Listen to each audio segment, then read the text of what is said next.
Hi, everybody. Welcome to GMB Live. I'm Rachel Horak. I am staff at American Society for Microbiology in the Education Department, and I work with educators and scientists on professional development programs. Today's webinar will be about a GMB Perspectives paper called Unlocking Potential, Mentorship Training Perspectives from Undergraduate Peer Mentors and Course-Based Undergraduate Research Experiences. Delighted that we have 4 paper authors here with us today. And we're hosted, the co-host will be Stanley Malloy, who is the editor-in-chief from San Diego State University.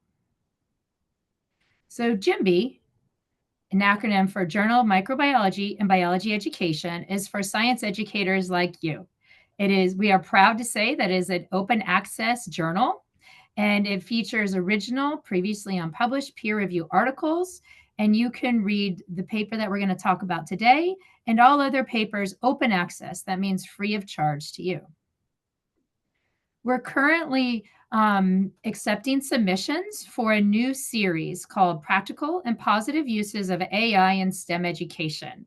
We're very, very excited about this special series. And you can scan the QR code or search for GMB and find the submission link to learn more about this special series. One other signature program of ASM education for instructors and educators is the ASM Conference for Undergraduate Educators.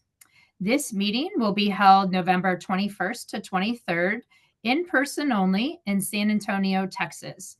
The early bird registration ends on September 20th for discounted registration. And if you miss that, you can continue to register until November 1st. And the entire program is now published online at our website. And you can go and take a look at all of the great talks and roundtable discussions and microbrews and posters that we have planned. Okay, so with that, I'm going to stop sharing my screen. And we're going to turn it over to Stan Malloy. Hello, everyone. I just want to begin by saying something about this article is in the perspectives section of GMB. GMB has different sections. One section is on research that is based upon substantial amounts of data that you accumulate and analyze. One section is tips and tools.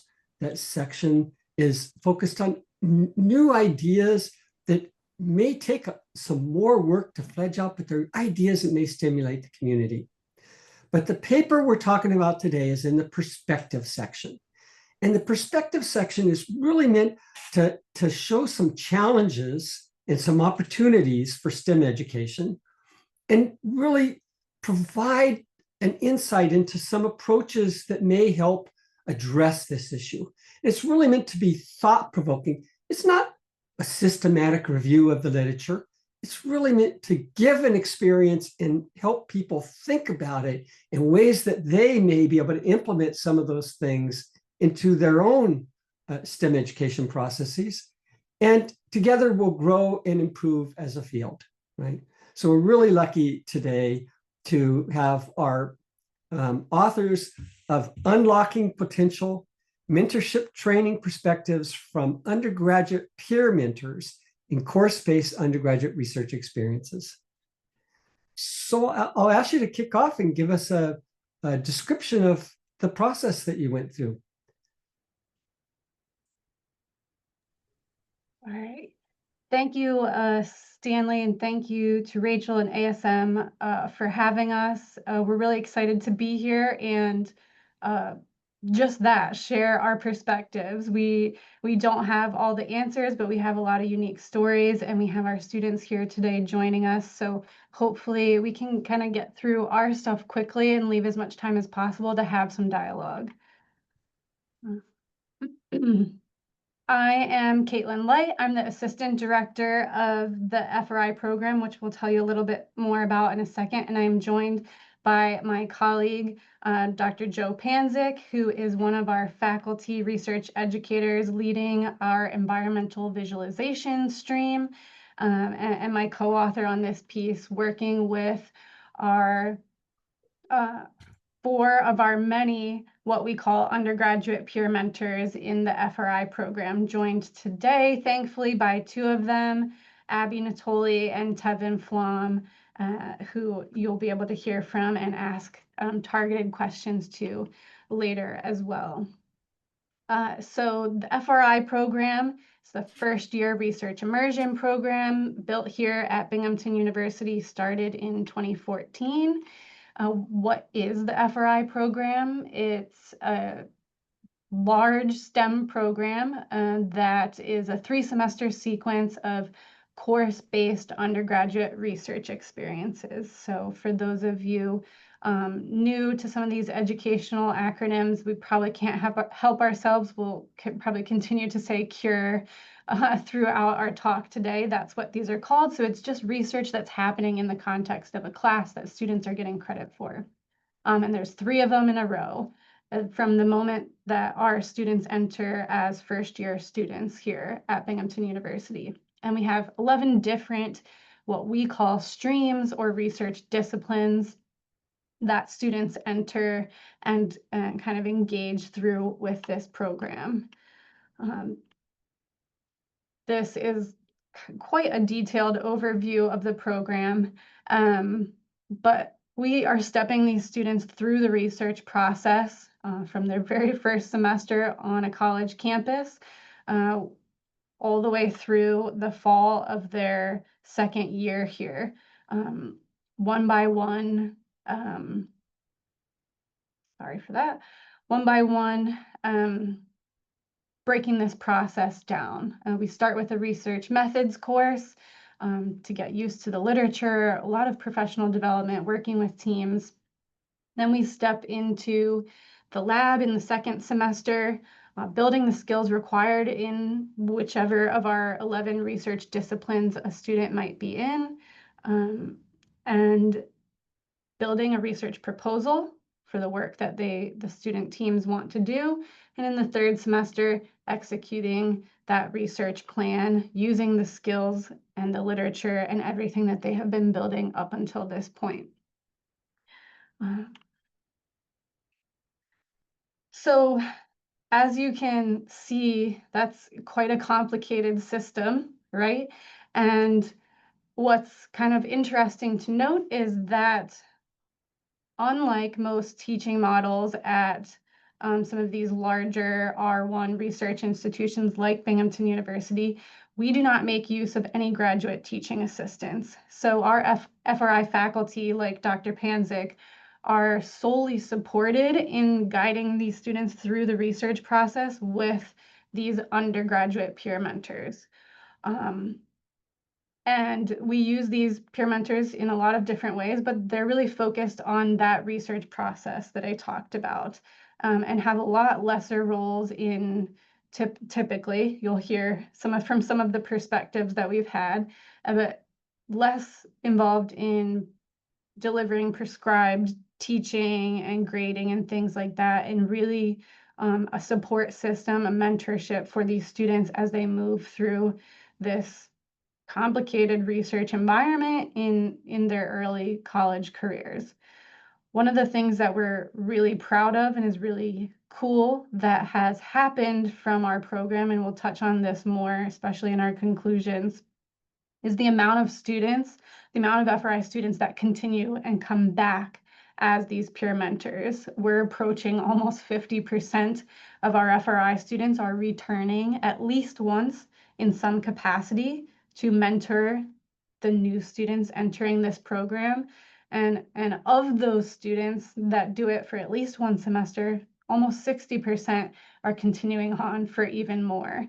Abby and Tevin have done it in some cases every year after graduating the FRI program. So it's become part of the culture and part of the learning, which is one of the lessons that we want to share perhaps about this model. So a large part of why we chose this was there are 90% of the universities using graduate teaching assistants or TAs for their undergraduate lab courses, this is kind of the standard model for things.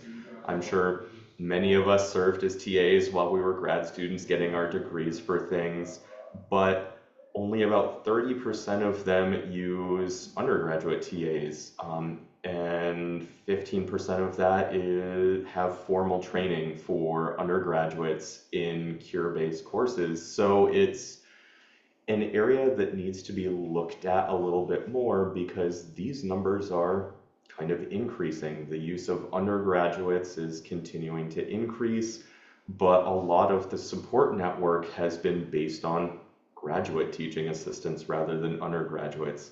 So that was where we came in and we said we've been using undergraduate peer mentors for our system for a while, and they all have unique perspectives on their time in it and sort of the training they've received, and maybe we can provide some helpful advice, some of the challenges that we've received over this time.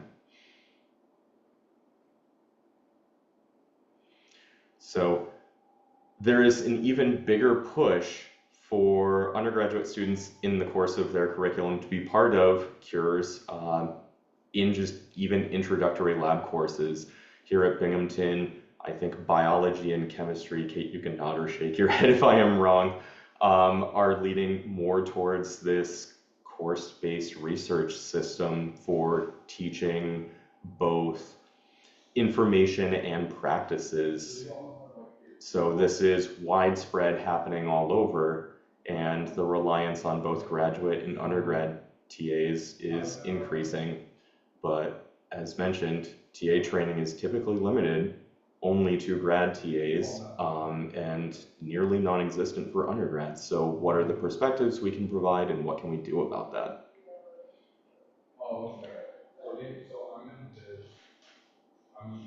Working with CURES adds another layer of complexity because it is not just undergrads come in and deliver curriculum that has problem sets with solutions and rubrics and answer keys to things. Oftentimes these course-based research experiences have extra complexity because we are typically giving them research questions that we as educators don't know the solution to. I know in our program, a lot of us choose topics that we might think are interesting, but we may not have any idea if it will be successful at the end of it or which direction groups are going to take things. And so our mentoring system is focused more on skill-based rather than sort of answer-based solutions to things. And part of that is you cannot predict every possible outcome, so we're trying to provide them a tool set that they can rely on, because I'm sure, as Abby and Tevin can attest, even with the training they've received, I'm sure they have encountered situations where they go, oh no, what is going on right now? So our program, the FRI program, offers kind of a starting point where we can work with our peer mentors and provide mentorship training that can be used kind of all over. And we try to vertically integrate everything so they are scaffolded into the program. They are not like adjacent or to the side of it. They are very strongly embedded in the success of the program.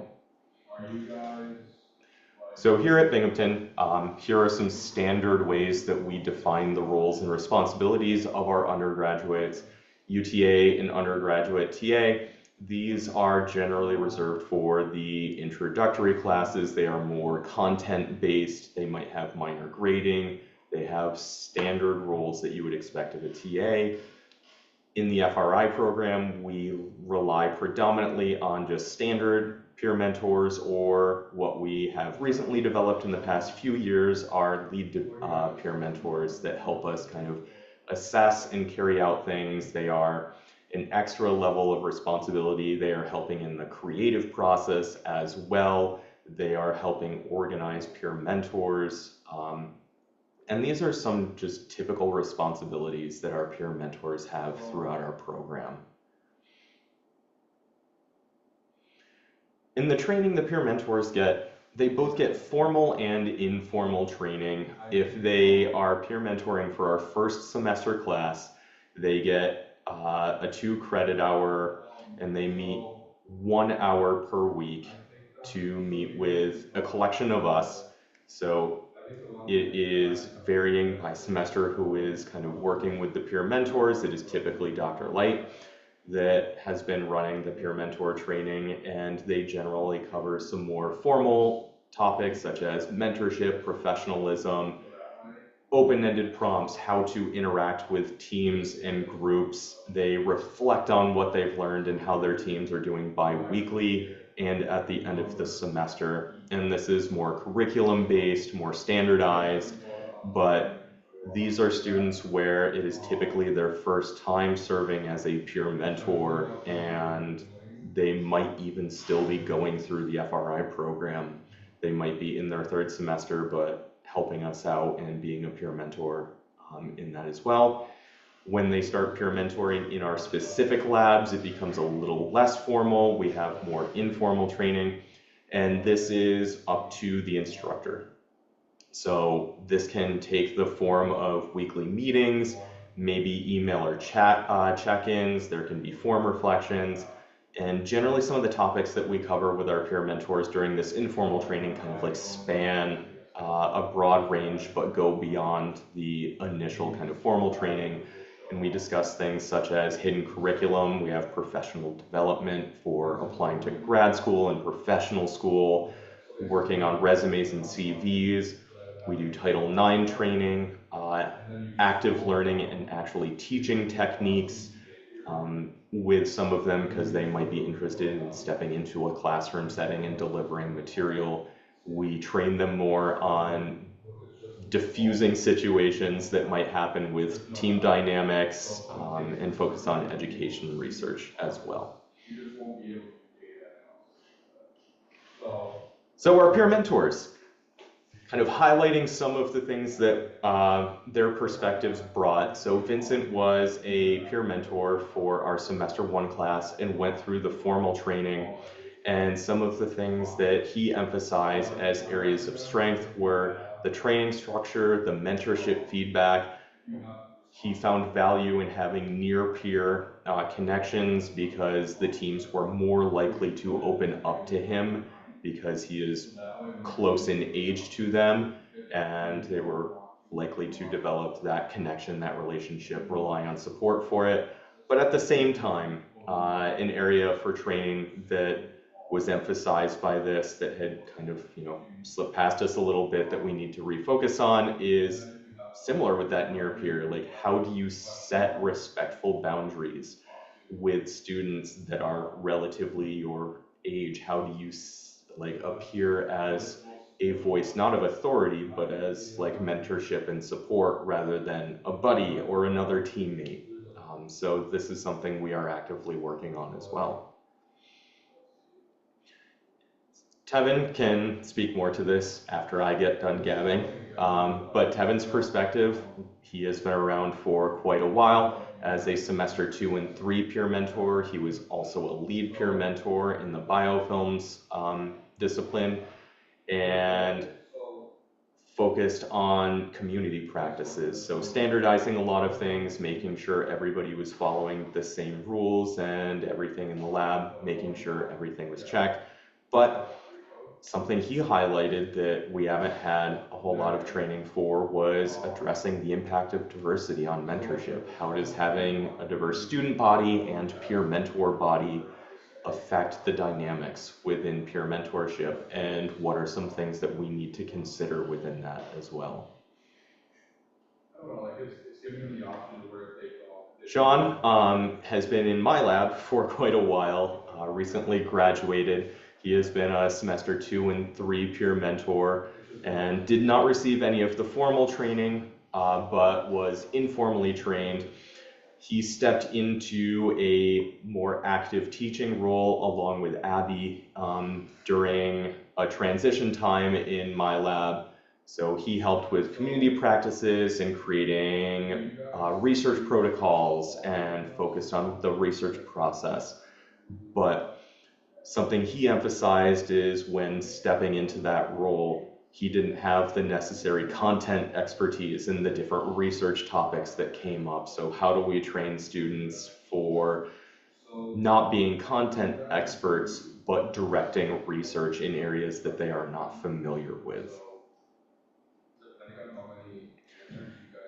Likewise, Abby stepped in and also was a semester 2 and 3 peer mentor, also a more teaching oriented at first with informal training, but then assumed a more traditional peer mentor role and then lead peer mentor role later on, and emphasized community practices, developing materials.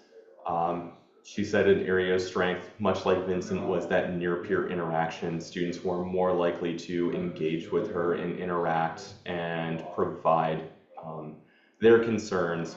But then similarly, even at the second and third semester, when the students have been involved in it a little bit longer, areas for improvement in the training could be that near peer respect, authority, setting healthy boundaries, but also working on creating boundaries with the peer mentors themselves so that they're not being overburdened.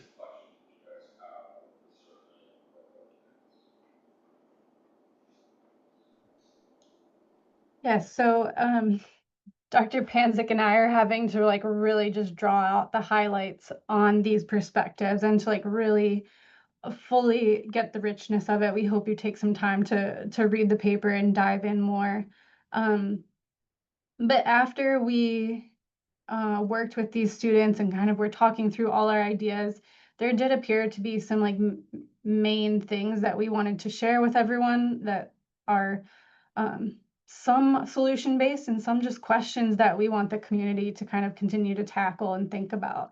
But we feel that undergraduate peer mentor or TA training should always be multifaceted. It should include a formal and informal approaches and kind of should always be ongoing. And one of the ways that you can kind of keep that ongoing and support this merger is through these communities of practice, all these different places where the peer mentors can talk to each other about problems. The peer mentors can work with their faculty member. The peer mentors can work with their peer mentees, all these different communities where we're engaging in problems and solutions to learn how to be good mentors. For us in this program, we found that I mentioned earlier, we don't have graduate teaching assistants. That started out as a financial choice for the program, but ends up being that most of our faculty find our undergraduate peer mentors to be more effective than a standard graduate TA that's going to plug into your program. And that's because they have really unique strengths and weaknesses that we can leverage and fill in gaps for them. And kind of the partnership between our faculty in this program and these peer mentors makes this a really rich and cool way to support these students through the research process, mutually beneficial, right, for everybody. But, right, this is a perspectives piece. You know, we don't have all the answers. We want to do a lot better ourselves in the FRI program and be a source of ideas and training and materials for other groups and other faculty. But we think there really needs to be a lot of attention paid towards developing training that is undergraduate specific, because there are these specific strengths that can be leveraged and specific weaknesses that we need to train and prepare for if you want undergraduates to be the most effective mentors they can be and to grow the most from the experience, right? Just because our students went through FRI meant that they knew how to do all of these things. They knew how to write a research paper. They knew how to use the spectrophotometer, right? But that doesn't always mean they know how to teach someone how to do those things. So there's training not just how to do something, but then how to coach and teach, right?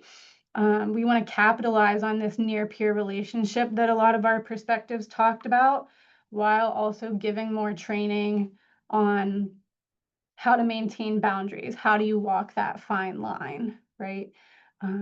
Team dynamics in our program, students work on teams, and that's frankly what a lot of the time peer mentors and our faculty are spending their time navigating, just like we would in the real world in a job situation. So giving our mentors tools to navigate those issues that may arise and to know when they can help and when they can step back. And really, I think regardless of your model, there's so much to mentorship that doesn't have anything to do with content. And that's one of the things we saw with these perspectives, right? Peer mentors, undergraduate students, they can be really helpful in many different ways that have nothing to do with content. And the training should help those undergraduates realize that potential, unlock that potential, right? And see where their value is in supporting their peers that are going through what they just went through, regardless of how confident they feel about a content area or a skill, right?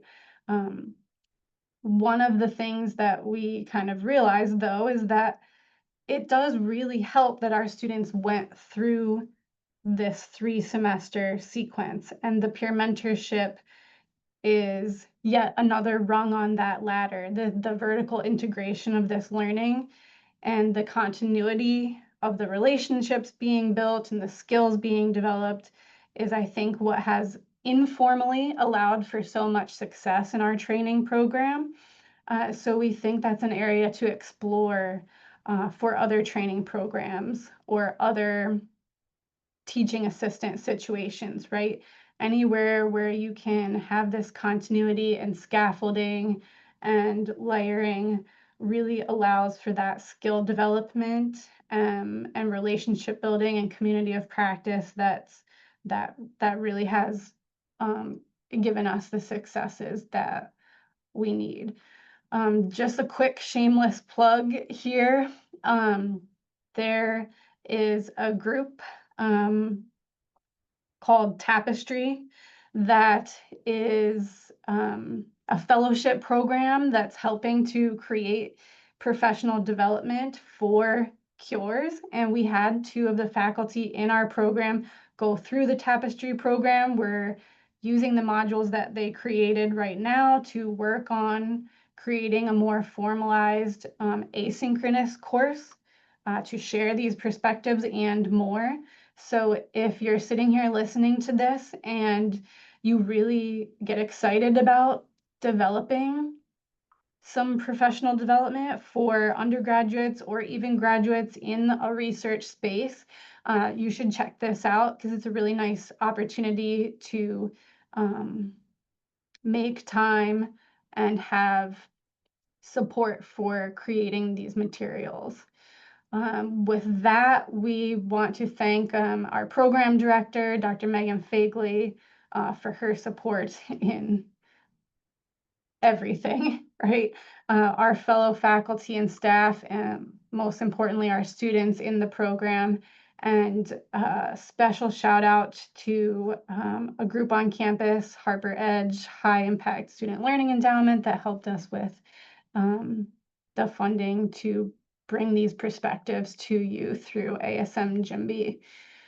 So with that, Dr. Panzik and I will stop gabbering. We hope you guys have a lot of questions for us, especially for Abby and Tevin, and hopefully we can engage with you. Thank you. Thanks so much, Joe and Kate. And we have a number of logistical questions that we can ask, but I wanted to start off with some questions and bring Abby and Tevin in for a little bit of comments before we move on. And that is, Joe, when you were talking, you mentioned a couple of the challenges, and you said, Sean specifically mentioned content expertise. I know you said that maybe isn't so important, Kate, but I wonder, Tevin, what's your perspective on that as somebody who was involved in this, being the student mentor? So in my case personally, since I was the lead peer mentor for my stream, I think it was a little bit more important for me to have that content knowledge, only because I'm trying to bridge. My main goal in my role was to bridge that difference between the mentors, the students in the stream, and our research educator, kind of being like the middleman between all of those groups. So in order to do that effectively, I think it was important for me to have that knowledge. But for the actual people doing the mentoring, like more directly, I think it's a lot more impactful to have the interpersonal skills than it is to have the knowledge, because that knowledge can be stored anywhere, and that knowledge is largely objective. It's about how we disseminate that knowledge through the networks that we have within our program. That's more important. Probably the biggest challenge is getting people to say, I don't know, instead of acting like they do, right? That's exactly right. And that's why it's so important to have peer mentors who, again, do have that content knowledge to some extent, but are also able to acknowledge their own gaps. Great. Another thing that that you mentioned, Kate, was, or Joe mentioned this, I guess, that sometimes the undergraduate peer mentors feel like they're not taken seriously. And I think, Abby, you were specifically mentioned as somebody who brought that up. Could you tell us something about the problem and how you view it being solved? Yeah, of course. So it's not even just myself specifically, but it's something I've shared and experienced, and other UGPMs have experienced, where they become more of a buddy or a friend just because they might have been with just going through that, or the same age as everyone else. And it's one of those things that I learned informally through my own experiences how to navigate. But I just found that being there and having a time to talk and to share our own like outside experiences is a great like little section and bubble to have with your students that you're training. And then separately having a time in the lab to focus and like be the boss, for lack of a better word, or a mentor for them. So it's just kind of navigating and having two separate like spaces to like communicate with them and fill those different roles. That's great. One of the questions from the audience is, what's the ratio of the peer mentors per student in the group? But I want to expand that question to say, how many people does, if you would, the supervisor, the peer mentor supervisor of peer mentors have under their umbrella as well? Yeah, that's a great question. It definitely varies between each of our 11 streams. Could be anywhere on the low end, perhaps 5 to 6 peer mentors for a class of 25 to 30.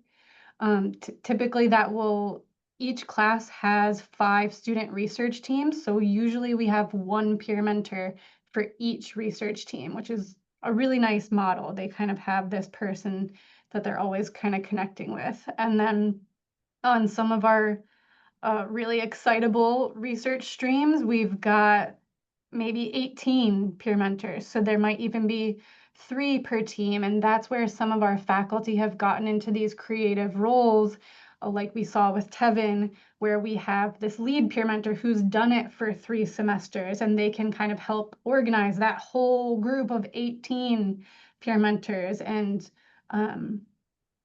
build their own leadership experience in this role. So hopefully that kind of gives an overview. So a number of the questions have to do with workload related issues. But before we get into those specifics, it'd be really nice, and maybe we can start with you, Abigail. How did you view the workload for your assignments? Yeah, of course. So I kind of was in a different situation outside of the norms of what the peer mentoring setup is. So I generally found that my workload to start was similar to that of a full-time job, where I was in the lab about 20 to 40 hours of the week, developing labs and lectures and talking with the other peer mentors at the time. And that's how I started off. But as the lab progressed and Joe came in and took over, I definitely took on a lesser role where I was still helping out with labs and helping train everyone on the various like things in the lab. But I definitely was working maybe 4 to 5 hours a week, maybe 10. So I think it was a pretty fair load overall. Okay, thank you. And Tevin, what about you? So I would certainly say mine was less than that. My role focused a lot less on developing the labs because our stream is much older and much more developed, and we had like a much more continuous like line through. So mine was much more focused on developing the individual roles because we had a lot of peer mentors in my stream. So, and we had to really compartmentalize what those individual people's roles were. So that was mostly my job rather than going and developing the labs themselves. The questions that we have are going to focus on the student workload, but I want to ask you, Kate and Joe, about how you view the workload required for putting together this program and making it real. I mean, from my perspective, this is my job. My entire position is dedicated to running the lab for this discipline in the FRI program. I am not a tenure track faculty. I am not an instructor in terms of I do not have required obligations outside of this program. So I can't speak to what it would be like to implement something like this just in a traditional classroom setting, and things like that. But in terms of the peer mentor training aspect of it, I've noticed that my level of engagement with the peer mentors has increased, one, as I've gotten more comfortable with the program and as I've gotten my feet on the ground a little bit more and understand kind of the ins and outs of things. And this has been something that's been developing in my lab, and Abby can attest to this. It's been a process, as things have been going through. But by the time Abby graduated last year, we had some more formal training in the lab, and I was generally meeting with each of the peer mentors for about 1 hour each week to touch base, do some training, some professional development, make sure everything is going on. And I think part of the strength of the program is since our peer mentors have gone through it and gone through the program, we have to do less of the like, this is what we're doing this week, this is what's going on, here's how everything is going to function in the lab. And especially in the second and third semester, it's more of the here's what the teams are doing, here are what their needs are, what are your needs as peer mentors, and more addressing things on a like personal individual level. And what about you, Kate? Yeah, I think, I kind of touched on the fact that we don't use graduate teaching assistants because we found this model to be so much richer. And I think up front, creating these structures for TA training and professional development and having another meeting on your schedule, basically running another course, right? There are all these independent study students. On paper, it appears like added work, but I think we all find as a program, if done well and done correctly, it makes your job a lot easier in the long run, and you're impacting more students' educational journeys in the long run. So, having well-trained undergraduate peer mentors can more eyes, more ears, specialized eyes and ears that I don't think, Abby and Tevin didn't like speak to it like explicitly, but the students will tell them a lot more than they will tell us and feel more comfortable. So that is one of the main strengths that's been so beneficial for us, and can bring it back to us. And we can create a solution together in these communities of practice and then take it back to the students. And it's just kind of always this back and forth thing, so that the time is well worth it. That's great. The paper clearly emphasizes the value that you get and the important role the undergraduate mentors and the back and forth. And I think you said it very effectively when you said it's no small feat to run the program. So that's a quote out of the paper. But so in the process of thinking about this, there are a number of issues that people have to think about relative to undergraduates. So do you have a policy for the number of hours that an undergraduate can work in a situation like this? Yep. And again, you know, important to keep in mind with this piece that like our program is well supported. We are at a big R1 school, so like we have a lot of resources that we probably take for granted that, you know, where this might not work in every situation, but there are clear outline policies for undergraduate TAs, teaching assistants at the university, and we follow those same guidelines for our peer mentors. So it's supposed to be just a 4-hour per week commitment unless you're in one of these more specialized roles that actually that Abby, Sean, and Tevin talked about, in which case there might be opportunities for being paid if it, you know, is on that like larger hour scale, or for independent study credit, additional credits, etc. But there are clear guidelines for us that we follow to help keep that manageable for the peer mentors. But it is definitely a good perspective to think about, because it's hard for, I can imagine they could speak, it's hard for them to say no to us because we're in a position of power, and it's really easy for us to ask more and more and more of our students, especially when they're so great. So that is a dynamic for sure to keep an eye on. So I know this may vary from student to student, but overall, how many credits do the undergraduates receive for their work in this program if they take those additional credits? And if they do those credits count towards their degree? So these are typically 2 credit courses.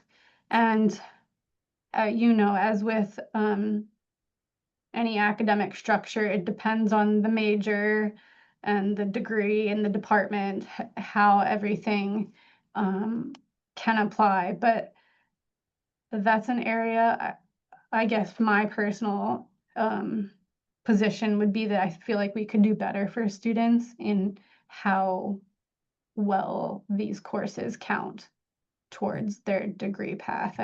I think it's quite weak, to be honest. So, Abby and Tevin, I wonder if you could say something about how when you went on to your next phase after undergraduate, did people really say, "Oh, I liked your application because this is such a unique experience, and we think you'd really be able to move forward quickly," or was it not a big consideration for them?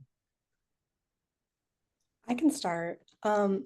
I am currently now in grad school, but when I was applying, I got a lot of comments about how it was interesting that I was already informally trained on being a TA, especially. It was a large talking point during interviews and processes. It was very interesting for people to hear about this because it's not a very typical situation. So I was able to expand upon my already my current experiences at the time, and like what I was going through and the training that I experienced through this program. And I think it was a huge plus, honestly, during all of my processes that I went through. Okay. How about you, Tevin? Yeah, so I'm also in grad school now, and I'm in grad school for public health. So people are very they liked it a lot that I had that kind of like science communication background, and especially science communication from kind of the perspective of like I know something and I'm trying to teach people who have no idea about anything even remotely similar to it, where there's a huge divide. And I think that in particular was something that I was able to highlight in my applications. And I think that's why I did well and I got to where I am now, because I was really, really able to show that like I'm able to take that information. I have a lot of like practice taking high level information and being able to disseminate it down to a level that people who have no idea can understand. That's very valuable. That's wonderful. Kate and Joe, I hope that as this program runs longer and you have more students that go on, you would be able to do a real analysis to see the impacts on student trainees. I think that would be really valuable. So one of the other questions ties into this issue of money, right? And in many universities, there are TA unions. And so the question is the TA union concerned? If I don't know if you have a TA union, is that, do you? We do for graduate, but I don't believe for undergraduate because most undergraduate TAs are not paid positions here. All right, so this hasn't been an issue for you then. That's okay. I think the question really reflected, if it had been an issue, how did you get past it, right? So, so the other question is, if students are spending lots of time doing this. So, for example, Abby said she was spending a tremendous amount of time doing this at the beginning. Would financial aid help in those students in terms of covering for that kind of workload? I'm gonna let Abby speak. Yeah, I can speak on that. So the semester that I was a teaching peer mentor, there was a number of options that were offered to all of the peer mentors who were teaching that semester. So some of them were paid by the hour, some of them were given more credits than a typical peer mentor. I chose the more credits because at the time I needed more credits than anything. And I was incredibly fortunate that I didn't need to do the by hour pay. That semester, I ended up getting 4 credits. So it was like a regular class for me. And that's how it generally worked out. But yeah, I guess it really depended. And it wasn't typical at all to be paid. Yeah, I think one of our biggest is kind of like it's tough to pay some and not others. So we try to usually operate on the model of sticking to the credit situation. But that also comes with barriers. It's kind of important to know, I think we are tiptoeing around this like weird situation that Abby keeps talking about, but we had a faculty member leave us unexpectedly right near the beginning of the semester. So we had to be kind of creative in how we were going to keep mentoring these students through the research process that have already started FRI. So that's why we had this kind of unique situation where we were leaning on some of these senior students to kind of help fill some gaps for us. So just a little bit of context there. Okay. So one of the other questions is the naming convention of peer mentor versus something that seemingly has more status. I imagine this is something that you've thought about a little bit, but maybe it's possible that it's not really an issue given the response that Abby and Tevin gave about their applications to graduate school and how it was positively perceived. But what do you think about that? Is there confusion between this idea of peer TA and peer mentor? And secondly, does the word peer kind of diminish the status of the role?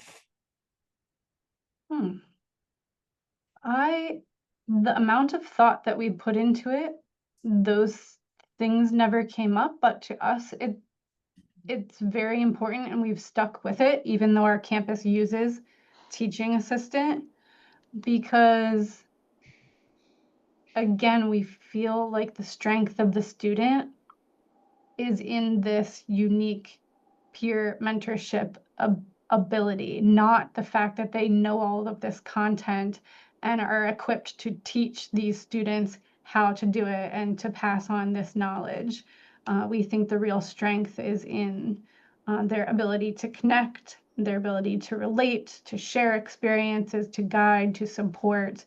So we feel really strongly about continuing to use that language, at least here on campus, because we think that's really what they do, and it's a better description of like how they can contribute in the best way. But it is hard when writing this paper it was very hard to switch back and forth because we know that the broader educational and academic community leans on teaching assistant, the UTA or GTA kind of language. But perhaps, I don't know, Abby or Tevin could speak more to like if they felt slighted or diminished by that title difference. Yeah, I can start on that one. So I think that it's a big strength. So I have a lot of friends who were teaching assistants for other courses, and their roles were much more limited than mine was. Even when I was just like a regular peer mentor, not even as lead. So our role was a lot more focused on interpersonal connection than it was on teaching the content, like Kate said. But at the same time, we are kind of fundamentally different from how the rest of the university operates. So I probably wouldn't even feel comfortable calling myself like a TA at this point. It's just so much second nature to say peer mentor, and I think it describes the role a lot better than TA. Yeah, I think I'm in the same boat where I definitely feel like I'm a peer mentor, not a TA. And it's only in the most positive of ways because I feel like it encapsulates everything that we do versus teaching, which again, it gets into like the situation that I went through where I became like a teaching peer mentor, where I was still that near peer relationship, but I also had to help teach lectures and labs more hands-on as a professional role. So I think generally in most situations of our disciplines, the peer mentor is the best like term that we've found.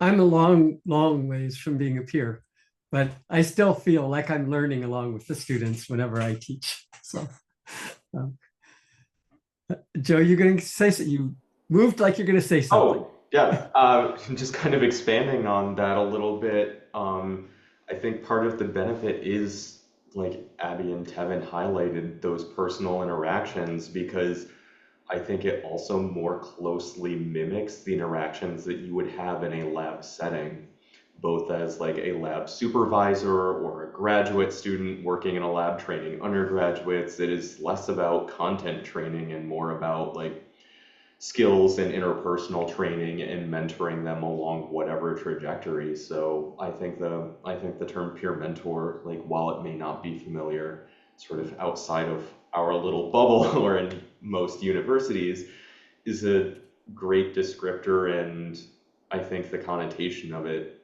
focuses a lot more on like this interpersonal direction that they can give. Would you, as a final question, would you comment on what next? What are you thinking about tweaking, and where do you think there's an opportunity to improve? Yeah, for us, I didn't like talk too much, but we're trying to build an asynchronous course that would kind of help house some of the evidence-based practices around mentorship, to make sure that there's kind of some foundational mentorship training that everyone's getting across the board as to opposed to how it's happening piecemeal right now. But for us, I think it will continue to be the strengths in those communities of practice that build upon that asynchronous training and highlight the peer specific strengths and prepare for the peer specific weaknesses rather than relying on a lot of the training, as Joe mentioned, is the limited training that's out there is definitely focused on graduate and postdoc. And so it doesn't touch on those unique pieces. So I think that's one of the areas that we'd really like to be able to help fill and prepare our students for, and then share it with others. Well, I know specifically in my position, we've been developing training over the past couple years. I mentioned this a couple of times, and Abby can like nod or shake whether she agrees with me. Um, it's generally been improving, and something I've been seeing both in working with the students on this paper and in the now plethora of peer mentors that my lab has. I went from 3 when I started to I now have 11 this semester, which blows my mind. coming up with some like standard practices so that what we're doing in our lab may be different than other labs, but just making sure all of my peer mentors are on the same page and generally know how to handle things. And so a lot of my stuff has transitioned from like completely informal and touching on things as like a need to know basis, and it's more like semi-formal where we're going through little modules like week by week as a group. Well, so this was really a fun and thought-provoking discussion. I really appreciate it.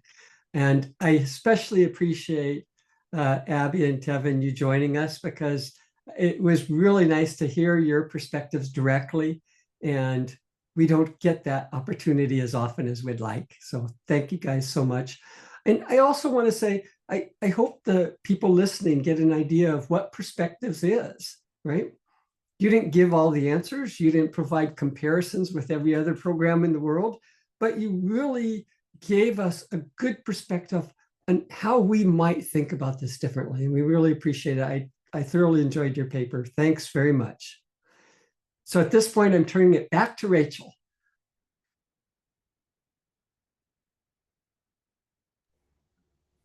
Okay, thank you. Thank you, author team, for being here with us today. We greatly appreciate you coming on with our webinar series of JIMBY Live and sharing your expertise and talking with JIMBY Editor-in-Chief Stanley Malloy. Now, you can look for other JIMBY Live web episodes later this year. We'll have one in October and then another one in December. And we'll be updating our website to have those registrations. And like all other JIMBY Lives, they are free to anybody who wants to attend. And we'll put the recording on our JIMBY Live YouTube playlist shortly. So thanks for joining and hope to see you at another ASM event.